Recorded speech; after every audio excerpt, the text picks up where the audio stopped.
Bonjour à tous, on se retrouve aujourd'hui pour un nouvel épisode de The Summer Hikaru Died, avec aujourd'hui l'épisode 9 qui encore une fois est un épisode super intéressant et là ça y est je suis à fond. Il me reste 3 épisodes à regarder avant la fin, je veux savoir ce qui se passe. Alors l'épisode reprend suite à l'épisode 8 comme d'habitude, avec en gros donc la vieille femme Kabeyashi, je crois que c'est ça, qui du coup a recueilli Hikaru et Yoshiki chez elle. Donc pendant que Hikaru est en train de récupérer, elle discute avec Yoshiki. Elle lui explique que bon bah elle pensait pas que Hikaru, en tout cas la chose qui a pris la place de Hikaru, serait aussi normale. Donc elle va lui dire que bon bah elle est prête à l'aider, elle est prête à savoir un petit peu ce qui se passe. Donc Hikaru va se réveiller et va être super tendu.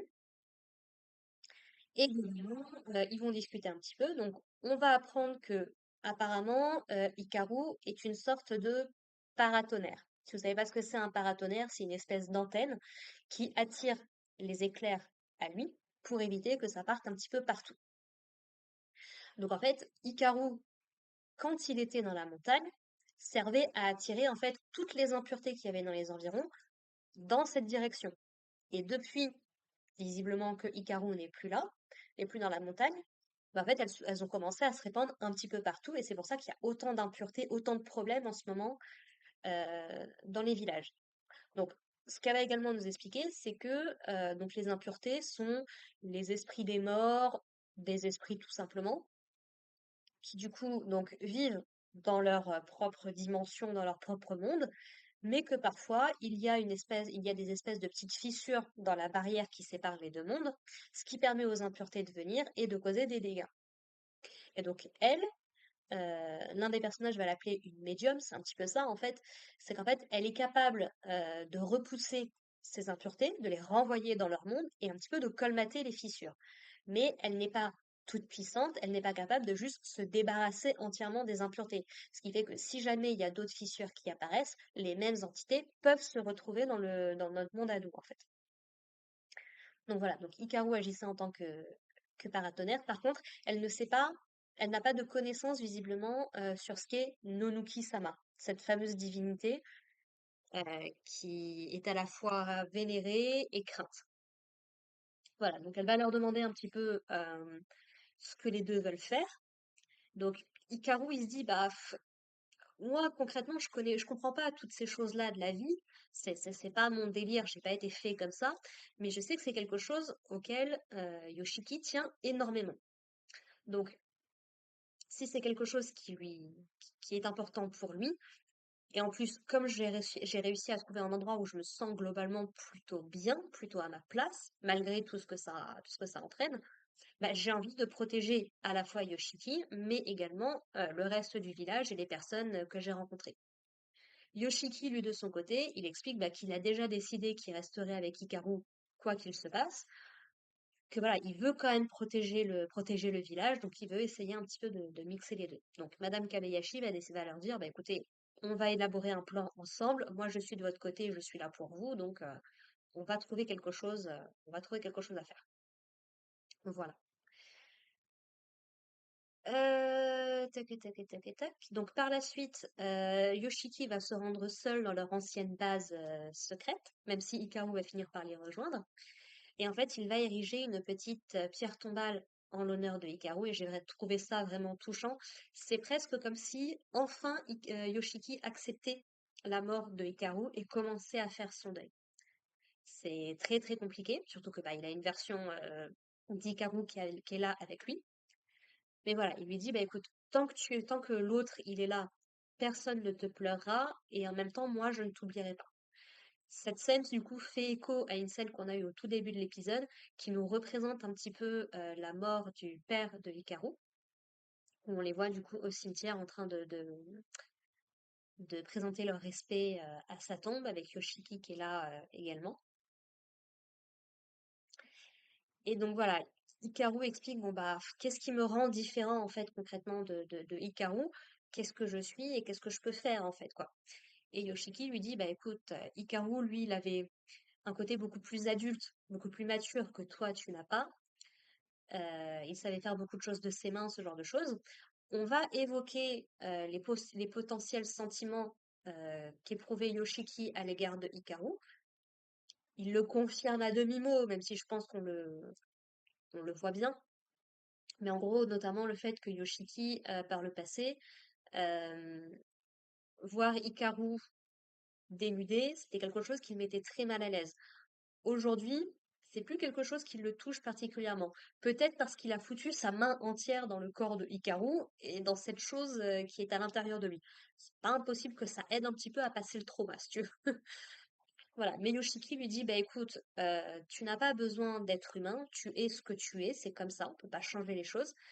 Et il va se dire, bah écoutez, plutôt que de te forcer à t'intégrer aux autres, il faudrait qu'on arrive à trouver un endroit où tu puisses être toi-même, en fait, quoi. Voilà, quoi que ça implique. Donc, ils vont réfléchir un petit peu également sur bah, toutes les informations qu'ils ont eues jusqu'ici. On a Madame Kabayashi qui va dire à Hikaru qu'il ne faut pas qu'il laisse Yoshiki se mélanger de façon aussi intense, puisque à force, il va devenir en fait incapable de retourner dans le monde des humains. C'est peut-être ce qui attend les personnages à la fin de la série. Je ne sais pas du tout. Je ne sais pas du tout si la série se termine à l'épisode 12. Je me suis pas plus renseignée que ça. Je sais juste que cette saison-là est terminée. Et je me dis, est-ce qu'on va avoir une fin heureuse, une fin amère, une fin triste? Je ne sais pas du tout, mais je me dis, parce que Hikaru se le dit lui-même, il se dit, bah, si c'est parce que j'ai quitté la montagne qu'il se passe autant de trucs, il exprime à demi-mot que faudrait peut-être que j'y retourne et que je disparaisse, en fait, quoi. Mais Yoshiki, c'est quelque chose qu'il ne veut absolument pas accepter, donc peut-être que le destin de Yoshiki, c'est de partir dans le monde des esprits, quelque part, avec Hikaru. C'est peut-être à ça, ça leur permettra de rester ensemble. Yoshiki, il n'a pas l'air de tenir à grand-chose concrètement en dehors de Hikaru. En tout cas, on n'a pas vu énormément d'interactions avec ses proches, quoi. Donc, voilà, je me dis, c'est peut-être une fin envisageable, on verra bien. Et donc, du coup, il décide de se rendre chez le vieux Takeda pour justement discuter un petit peu de tout ça. Et on va dire que la rencontre se passe plus ou moins bien. Apparemment, le vieux Takeda recherchait Madame Kabayashi, la madame là, puisque c'est une médium et donc il avait besoin il avait besoin d'elle puisque donc il considère que ça va être le prochain à mourir à cause de la malédiction et tout.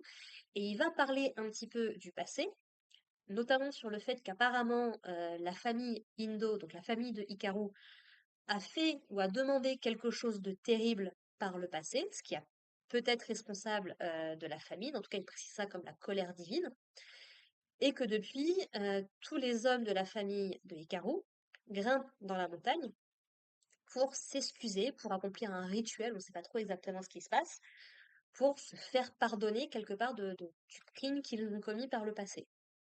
Alors, est-ce qu'ils ont vraiment fait quelque chose d'horrible, ou est-ce que c'est juste que ça a été mal compris ou autre? Ça, encore une fois, ça peut aller dans les deux sens. Moi, j'aime bien quand les histoires partent du principe qu'effectivement, il y a quelqu'un qui a fait quelque chose de mal, et voilà, faut accepter que ça s'est passé, et puis bah, d'essayer de gagner la rédemption ou d'essayer d'arranger les choses. Plutôt que juste de se dire, ah ben non, en fait, vous comprenez, c'était juste un malentendu, en fait, on s'est mal compris. C'est juste ça, vous inquiétez pas. Ça me dérange toujours un petit peu, ça, comme façon de faire. Je préfère quand il y a un peu plus de, j'ai pas nécessairement envie de dire de réalisme, mais qu'il y a un peu plus de poids quand une histoire utilise ce genre de choses, en fait, quoi. Voilà. Donc, on verra bien ce qu'il en est plus tard, hein, très très hâte de voir. Sauf que bah du coup, voilà, le vieux Takeda va rapidement s'énerver contre Hikaru, enfin, contre ce qu'il croit être Hikaru, en disant que bah il ne sait pas pourquoi est-ce que son nom c'est Indo.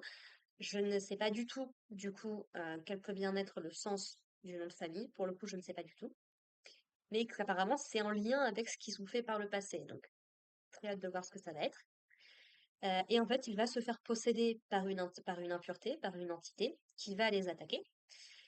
Et du coup, le gars qui vient de l'extérieur va venir les sauver et en fait va décapiter Hikaru, tout simplement. Bon, Hikaru, il a l'air encore d'être capable d'être conscient, de parler, de faire des trucs. Même si Yoshiki, bon, c'est un petit peu le trauma sur le coup, forcément.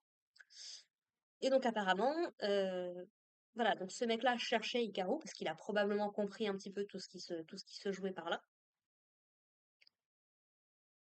Et puis, bah, on attend la suite, en fait, quoi. Et l'épisode se termine. Je l'ai senti venir. Quand on est arrivé à cette scène, je me suis dit, ça va se terminer, ça va se terminer. Et quand ça s'est terminé, j'étais là, non, je veux la suite. Donc voilà, moi je vais pas perdre beaucoup plus de temps, ni le vôtre d'ailleurs. Donc n'hésitez pas à me dire ce que vous avez pensé de cet épisode-là. Moi, en attendant, je vais aller voir l'épisode 10 et puis bon, on se retrouve la semaine prochaine pour en parler, si ça vous va. Je sais pas ce que vous en pensez, ça me paraît pas mal. Allez, sur ce, prenez soin de vous, portez-vous bien et à la prochaine. Allez, bye les gens.